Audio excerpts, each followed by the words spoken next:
لمدريد عن طريق فينيسيوس جونيور لوهلة واحدة، للقطة واحدة، في غفلة واحدة، في كورة واحدة، في تمريرة واحدة، وبرافو جانج يون سو في الابعاد.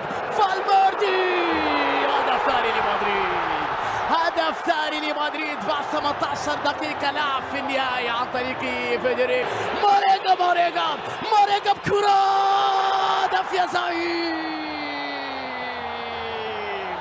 الهلال يسجل في مرمى ريال مدريد في نهائي مونديال. الحضاري مع سعود عبد الحميد، الكرة العرضية خطيرة، سجل بنزيما الهدف الثالث لكريم بنزيما. روعة كبيرة من فينيسيوس، روعة كبيرة من فينيسيوس، وهذا القناص كارفاخال الونتو، تحرك من جانب فالفيردي، وهدف رابع لمدريد، هدف رابع لمدريد. استغلوا الجهة اليسرى اللي كان فيها أفوات وتحرك بذكاء كبير جدا.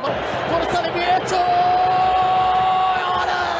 يا ولد يا لوسيانو. 4-2، الزعيم يسجل ثاني أهدافه في مرمى ريال مدريد في نهائي المونديال. لوسيانو بعد الكرة، سيبايوس مر وبيليه، والكرة في المرمى. هدف مدريدي خامس، الخامس لمصعد ريال مدريد عن طريق فينيسيوس. المر ميشيل برافو